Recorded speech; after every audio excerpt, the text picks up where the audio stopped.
Hagamos un viaje a Ucrania, un país al occidente de Europa y limítrofe con la República Rusa. Es considerado un país sumamente rico en recursos minerales como lo son el oro, el carbón, el hierro o el acero. Adicionalmente cuenta con terrenos muy fértiles que hacen posible la cosecha de cereales. Como resultado es uno de los mayores exportadores de este alimento al mundo. Y por último y no por ello menos importante, Ucrania posee una extensa red de transporte y almacenamiento de gas natural. En concreto 4 gasoductos provenientes del vecino Rusia y con producción local también, lo que implica que el gas ruso debe pasar por territorio ucraniano para llegar a Europa Central. Este joven país, que surgió luego de la caída de la República Socialista Soviética, obtuvo su independencia en julio de 1990 y desde entonces ha sido un socio comercial y político ejemplar ante Europa, aunque este país no goza de una membresía en la Unión Europea. El día 21 de noviembre del año 2013, es una fecha radical y vital para la historia actual del país, donde surgen una serie de manifestaciones y revueltas en la plaza principal del Maidán en contra del gobierno del aquel entonces presidente Viktor Yanukovych, quien declaró la suspensión de la firma del acuerdo de asociación con la Unión Europea, y esto fue gracias a Rusia, pues no quería dejar que Ucrania estuviera bajo la influencia de la Unión Europea y presionó al gobierno de Yanukovych para borrar dicho proyecto europeo. Todo ello causó inconformidades entre la comunidad, lo que trajo miles de heridos y más de un centenar de muertes. Todo esto se conoce como el Euromaidan y sucedió en la icónica plaza donde se encuentra el monumento a la independencia de esta nación. Yo soy Mónica Olarte, profesora de Negocios y Relaciones Internacionales de la Universidad La Salle. Anteriormente he trabajado en varias organizaciones internacionales, entre ellas las Naciones Unidas. Bueno, la región del Donbass, justamente en 2014, es tomada y ocupada por población rusa, hace 8 años. Entonces eso hace que la región del Donbass, que está compuesta por Luhansk y Donetsk, entonces son 2 poblaciones que quedan ocupadas por rusos en esa época, en 2014. Sí había población rusa antes, pero es en el 2014 donde esta población ocupa esa zona. Por eso es que hay prorrusos dentro de esa zona y rusos dentro de la zona. Hay antecedentes, por ejemplo, en Alemania, donde la política de los países, con la disculpa de que hay población del país ahí, ha invadido. Entonces esa fue una de las estrategias y por eso esa región en este momento es tan importante. De esta manera surge un conflicto interno, y como resultado de las tensiones europeístas a favor de la firma del acuerdo y por otro lado los opositores con el nacionalismo ucraniano. Las regiones de Lugansk y Donetsk al este de Ucrania fueron las poblaciones más densamente pobladas de Ucrania. Sin embargo, la hoy llamada región del Donbass es el resultado de la unión de estas 2 grandes regiones y unificadas por la división de pensamiento. Lugansk y Donetsk son los denominados territorios separatistas y con un pensamiento político relacionado con Rusia. Adicionalmente es un punto geoestratégico ya que tiene salida a través de Donetsk al Mar Negro y cuyas aguas permiten el acceso al Mediterráneo, lo que en efecto es clave en los intereses de soberanía y control. Adicional, sus zonas económicas son un gran recurso para la economía, así como sus riquezas minerales y su importante centro de producción industrial de acero y carbón. Hola, mi nombre es Yula, soy de Ucrania y estoy aquí para responder algunas de sus preguntas. Sí que aquí en Ucrania tenemos un escenario bastante típico para este caso. Es tan prorruso que ni siquiera son ciudadanos. Estos son algunos provocadores que lamentablemente tenemos en estas áreas. Hay solo unos pocos y algunos de ellos vienen de Rusia y luego es como un escenario realmente típico. Cuando tenemos algo así alrededor de 100 personas y organizaron su armado y organizaron este tipo de referéndum para anunciar su independencia, lo tuvimos en Donbass y Luhansk. En 2014 se dio la anexión de Crimea a Rusia, un punto estratégico que posiciona a Rusia ahora con salida al Mar Negro por el este de Ucrania. Es un logro indiscutible para los intereses del gobierno de Putin y un retroceso a la soberanía de Ucrania. Crimea es un lugar al sureste del país, donde habitan la mayoría de prorrusos, y la toma de esta región por parte de Rusia surge luego de que grupos encapuchados armados y equipados tomaran los edificios de la presidencia y el Parlamento de Crimea izando la bandera rusa. Ese mismo día, el Parlamento de Crimea anunció un referéndum de autodeterminación para el día 30 de marzo con una participación de más del 80%. La opción de ser anexada a Rusia. El resultado ganó con el 96% de los votos el referéndum, que por otra parte, No tuvo muchas garantías democráticas, por ello los países occidentales no reconocen este referéndum. Sin embargo, desde entonces la península de Crimea pertenece a Rusia. Bueno, el primer hecho es en 2004, las elecciones en Ucrania. Hay una población que está de acuerdo con que Ucrania entre dentro de la Unión Europea y ahí empieza el primer punto de inflexión. Luego, en 2014, está el fenómeno de cuando en las elecciones se quiere, digamos, una parte de la población quiere adherirse a la Unión Europea y otra parte no. Después de eso sigue el Euromaidán, que es cuando la población rusa se levanta por esa diferencia política. Algunos quieren estar dentro de la Unión Europea y otros no. Y ahí cae el dirigente de Ucrania y queda un vacío de poder. Entonces Rusia aprovecha ese vacío de poder para entrar y tomarse Crimea. De hecho, Rusia ha admitido después de eso que ha pagado guerrillas dentro de Ucrania para que hubiera esa protesta y dentro de esa protesta pues ganara la posición rusa.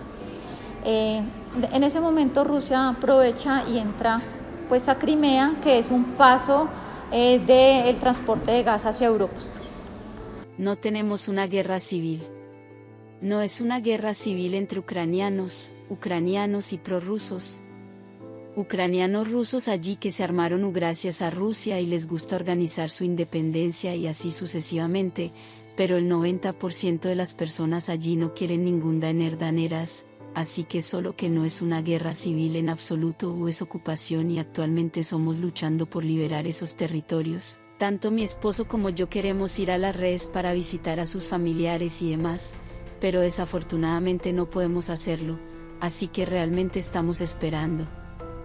Después vino el enfrentamiento entre separatistas y ejército ucraniano de Donbass en el 2015, donde manifestantes proclaman la República Popular de Donetsk, y unos días más tarde grupos armados prorrusos proclamaron la República Popular de Lugansk. La separación tuvo lugar, pues el ejército ucraniano no era capaz de controlar una importante parte del país. En 2014 los enfrentamientos entre grupos prorrusos y nacionalistas ucranianos provocan grandes desastres como el ataque. Las milicias prorrusas derriban un avión comercial Boeing 777 de Malaysia Airlines con 295 pasajeros a bordo. La culminación de estas operaciones llegó en el 2015. Ahí tenemos algo que se está usando últimamente en las relaciones internacionales, pues el uso de mercenarios y de ejércitos ilegales, o sea, son paramilitares pagados por los países. Entonces hay un ejército ruso, de hecho hay un documental famoso donde hay un colombiano combatiendo en uno de estos ejércitos. Entonces estos ejércitos pueden usar armas prohibidas por las convenciones de derechos humanos, estos hacen matanzas como la de Mariupol, y como no es un ejército nacional, no recibe sanciones, son unos paramilitares, pero tenemos varios de estos ejércitos asentados en la región del Donbass. En este momento el conflicto se está desescalando, se habla de una pérdida militar de parte de Rusia, sin un soldado extranjero en territorio enviado por una nación. Hay soldados pagados extranjeros, pero no hay como ejército de Estados Unidos o ejército de Francia o algo, no hay ni ejército de la OTAN o cascos azules, no hay ese tipo de apoyo, pero con todos los apoyos que han recibido han tenido triunfos militares. Años más recientes, en 2020, el actual presidente de Ucrania, Volodymyr Zelensky, aprobó una estrategia de seguridad nacional con el objetivo de ingresar en la OTAN, lo que provoca que Rusia se niegue ante tal posibilidad de expansión de Occidente. Rusia se opone de manera rotunda a la extensión de la alianza hacia el este de Europa, pues lo ve como una amenaza a su soberanía. Todo esto ha hecho que aumente la tensión entre Rusia y Ucrania. Y a su vez observar cómo a Rusia le conviene que esta área de la región del Donbass esté bajo dominio separatista, pues la mitad de sus habitantes apoya la integración en Rusia. De esta manera, si Ucrania consigue ser miembro de la OTAN, Rusia podría perder este poder geoestratégico, como perder influencia sobre esos territorios y el poder de disuasión. De hecho, el tema de la OTAN de la pertenencia de los países vecinos de Rusia en la OTAN ha sido lo que ha desatado este miedo dentro de Rusia en el momento que Ucrania, que tenía las armas, entre a la Unión Europea. Es la pertenencia a la OTAN de otros países que previamente ha invadido Rusia lo que ha desatado este miedo. ¿Será que la OTAN se nos está acercando demasiado? Entonces, eso es lo que utilizó de disculpa para entrar en Ucrania. Entonces, lo de Crimea claramente era un objetivo económico por el paso del gas, pero lo de Ucrania es una demostración de poder de tipo realista, si hablamos de teoría de las relaciones internacionales, para sentar un precedente y que la OTAN no rodee a Rusia. También otros hablan de la aspiración rusa de reunificar la antigua Rusia, y este sería uno de los primeros pasos. Entonces, pues esta ocupación sucede también con el beneplácito de Bielorrusia, que permitió el paso de las tropas hacia Ucrania. Los territorios separatistas al este de Ucrania son apoyados por el gobierno de Putin para conseguir su autoproclamación como república, esto con la intención de no someterse al control del gobierno ucraniano, que es más de posición eurocentrista, lo cual representa un retroceso estratégico desfavorable para Rusia, pues, si Ucrania llegara a pertenecer a la Unión Europea o a la OTAN, sería una potencial pérdida geoestratégica y geopolítica en la región. De esta manera, el gobierno ruso encabezado por el líder político Vladimir Putin opta por generar una división interna en Ucrania, con apoyo armamentístico y económico a la región del Donbass para garantizar y condicionar la política ucraniana, así como salvaguardar un pedazo de territorio libre del expansionismo y dificultar la entrada de la OTAN. A su vez, consolida una defensa en pro de la integridad territorial y soberanía de Rusia. En ese sentido, las dinámicas o tendencias del conflicto han sido diversas, pues la interacción constante del entorno internacional y los problemas internos que tienen lugar en el país ucraniano han llevado a un escalamiento constante del conflicto, ya sea por nuevas incursiones rusas en territorios, la discriminación contra la población civil, la urgente necesidad de evacuación de civiles, las violaciones de derechos humanos, las posibles respuestas de Ucrania y la negación de muchas acciones, como lo puede ser las operaciones de falsa bandera, son el resultado gradual y dinámico del escalamiento del conflicto. Estos desencadenantes son el resultado de una vía de movilización más afín al conflicto que la resolución pacífica.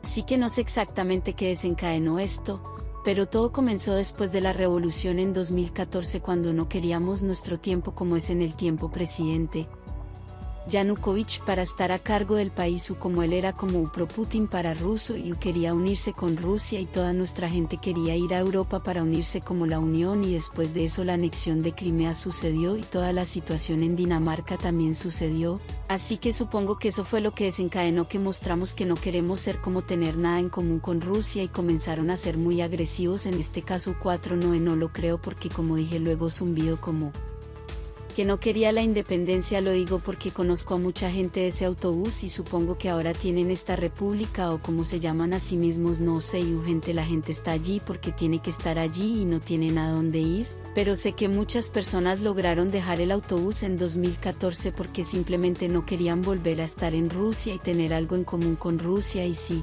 ellos querían vivir. Y recuerdo que mis padres hospedaron a una familia de entonces autobús cuando todo comenzó, y mi esposo fue a pasar pruebas de radiación en otra región y nunca regresó debido a esta guerra y por todo lo que sucedió, así que creo que nunca revivió ningún espíritu de independencia. Fue muy conveniente para Rusia ocupar el Minsk en ese momento, ya que estábamos realmente enfocados en Crimea y no estábamos preparados para que hubiera un conflicto armado. Bueno, en primer lugar hay que entender que cuando se separó Rusia, entonces cuando estaba la gran Rusia, estaba incluido Ucrania, y Ucrania tenía las armas de Rusia. Entonces eso, digamos, hace que también Ucrania sea estratégico para Rusia. Tanto que hay depósitos de armas, tanques y de todo en manos de civiles dentro de Ucrania después de ese abandono de Rusia. El conflicto interno en Ucrania está dado por sus ciudadanos, pues el 38% de la población está de acuerdo con la Unión Europea y la unión de la amistad a su país. el otro 38% está en contra y luego se encuentra el 20% que depende de las regiones que están totalmente a favor o en contra. Actualmente el 65% de los ucranianos del oeste y centro del país estaría a favor de entrar a la Unión Europea, mientras que las regiones del sur y del este están en desacuerdo con un porcentaje del 53%, todos estos porcentajes sin tener en cuenta la península de Crimea y algunos distritos del Donbass. Debido a un dirigente como Putin que siempre ha visto a Ucrania como parte de la Unión Soviética muy dirigida por la Federación Rusa, una Ucrania completamente independista y más aún, una Ucrania occidentalizada que entre en la Unión Europea y la OTAN y acepte la economía y la seguridad de estas es un casus belli para Rusia. Por ello es que una resolución con neutralidad donde la soberanía no se vea inquebrantable es algo complejo para llevarse a cabo en una negociación de todas las partes. Actualmente las noticias, las fake news y las redes sociales también hacen parte del arma de coerción hacia las personas. Al inicio de la guerra, el 24 de febrero, días anteriores empezaron a rodar imágenes de triunfos militares de Rusia en Ucrania. Se descubrió que esas imágenes no eran de esta época, sino que eran del 2014. Pero eso generó terrorismo en la población ucraniana y aumentó más el desplazamiento. Entonces ese fue el primer efecto. No apoyar de nuevo su ocupación. Vale la pena que Putin se organice para ocupar estos territorios porque son ricos y él tiene este pequeño enlace es un idioma ruso que él todo el tiempo quiere salvar y esta es una de sus razones para esto porque, como saben, a ellos siempre les gusta salvar a alguien o donde sea, y en este caso sucedió lo mismo. Quiere dinero, quiere recursos y eso es todo, nunca se trata de intereses, así que, ¿qué piensas de la operación especial? Más avanzado quiero decir que nuestro gobierno es mejor que el gobierno ruso, tenemos mucha más libertad, muchas más oportunidades y por supuesto queremos unirnos a Europa y a Rusia no le gusta porque si hacemos esto su gente verá que es posible vivir bien o porque tal vez como hace 20 años estábamos en el mismo nivel de, quiero decir, económicamente sí u otras cosas. Eran más o menos similares pero ahora nos gusta seguir adelante y no les gusta porque la gente rusa la gente verá que la gente puede vivir bien y querrán lo mismo y Putin quiere ser el emperador todo y este no es el mejor escenario para él, es por eso que creo que organizó una operación especial y, por supuesto, quiere su interés en nuestros territorios. Para este conflicto donde Ucrania tiene un conflicto interno se encuentran casos similares como el de Cataluña, el cual también se puede visibilizar una gran participación por parte de los separatistas debido a que en el conflicto se desarrolla en un marco constitucional y legal aceptado en su día por los catalanes separatistas, lo que les obliga a interpretarlo de manera forzada, que los tribunales de justicia han rechazado, y, a la vista de tal fracaso, a crear su propia legalidad, como sucede por lo demás en todos los procesos revolucionarios. También se puede ver el caso del Kosovo donde los separatistas albano-kosovares crearon el Ejército de Liberación de Kosovo. Considerado por Belgrado como una organización terrorista, el ELK rechazaba la senda pacifista de Ibrahim Rugova. Sus enfrentamientos con las fuerzas de seguridad yugoslavas estallaron en la Guerra de Kosovo. Nunca se trata de territorios separatistas como su gobierno, lo que se llama gobierno nunca decide nada, depende de la decisión de Putin y, como nosotros, no hay nadie con quien estar de acuerdo porque, incluso si hablas con ellos, no llegaríamos a ninguna decisión porque no decidieron nada. Solo gobiernan en nombre y eso es todo para que no sean reales y nunca habría ningún acuerdo. Elemento porque a la gente le gusta que el autobús sea parte de Ucrania y la gente quiere que sea parte de Ucrania y nuestra gente quiere volver allí para vivir en sus inundaciones en sus casas que permitieron debido a Rusia agresión, así que no estoy seguro de que sea posible. Quiero decir que con la gente que vive allí nunca hubo ninguna discusión, nada parecido a ningún conflicto, somos los mismos, queríamos lo mismo, vivíamos muy bien y lo único que me gusta se puede llegar a un acuerdo como dije es con el gobierno que es totalmente falso, así que no llegaremos a ningún acuerdo con ellos. El conflicto o el espíritu del Donbass y la división que hay ahí, ¿cómo lo ves? O sea, ¿cómo ves a futuro qué va a pasar con esos territorios separatistas? Bueno, los territorios separatistas, aunque hay rusos allí, aunque hay guerrilla y todo, hay una comunidad internacional que no va a permitir que el territorio separatista sea de Rusia por muchos motivos. De hecho, pues digamos, nunca antes se ha logrado tal cohesión de Occidente como en esta guerra. O sea, si algo logró unir a Occidente fue Putin. Entonces, en este momento hay un consenso internacional de que no se puede ceder en esa soberanía de Ucrania. No se va a ceder y estos territorios, en este momento, no se va a perder soberanía de Ucrania. Nadie lo va a permitir. Ya sí va a haber otros procesos políticos por los cuales la población decida, pero no va a ser por la fuerza, no fue por la fuerza en esta vez. Políticos, hemos actuado en nuestra política internacional, pues de este gobierno ha sido un poquito torpe y pues lo hemos demostrado con este conflicto.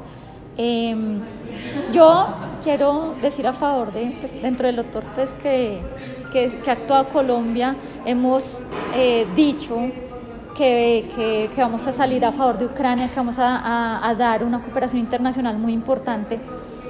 Y resulta pues que nuestra cooperación internacional importantísima fue 100.000 euros al ACNUR. Eso es ridículo.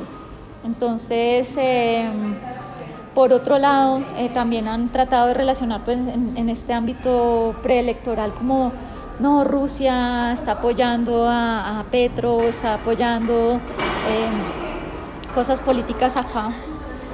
Pues la verdad no hay muchas evidencias de que eso esté sucediendo.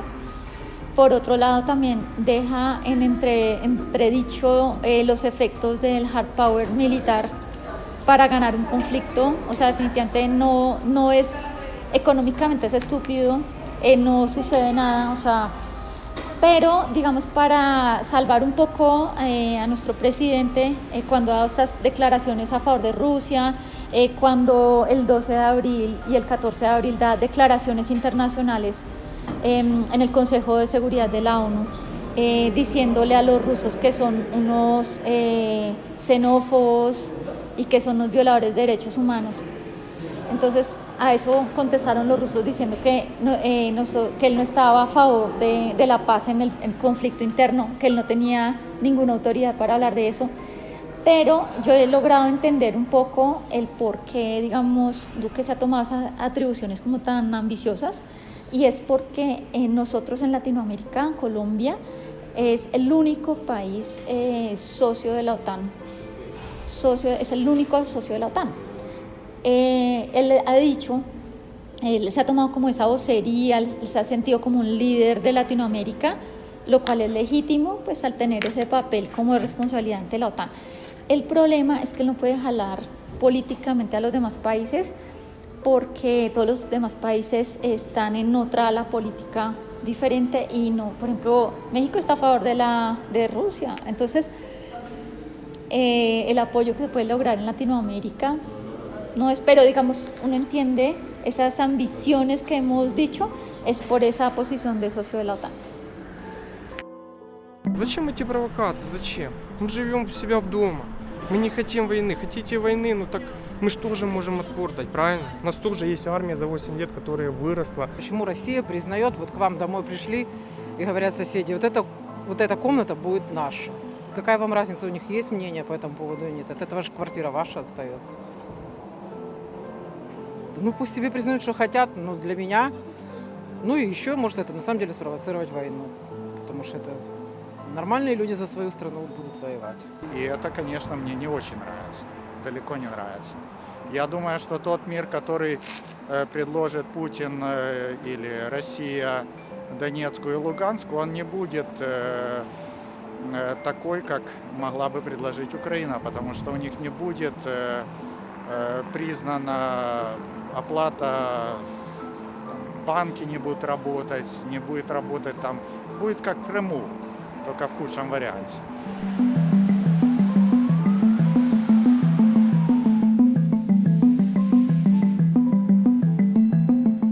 Я думаю, что у России не было другого выбора, мы обязаны им помочь. Мы не могли поставить в такой ситуации между двух огней, и кто-то должен был это сделать, но Украина надеяться нельзя было. Отношусь положительно. Я думаю, это нужно было сделать еще в 2014 году. И то, что этого не было сделано, это большое упущение. Вот, потому что одного признания мало, и там нужно думать, что делать после признания, как бы. Поэтому, ну, хотя бы так, хотя бы небольшой шаг в правильном направлении.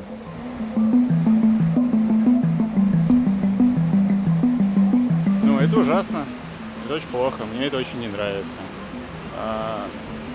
Как обычно, никого ни о чем не спросили. Приняли решение сами, устроили этот цирк с Совета Безопасности, на котором все, естественно, козырнули и сказали, что они счастливы и рады принять ЛНР, ДНР. О жителях ЛНР, ДНР никто не подумал, о жителях России никто не подумал. И все, у меня больше комментариев нет. Экономические последствия наши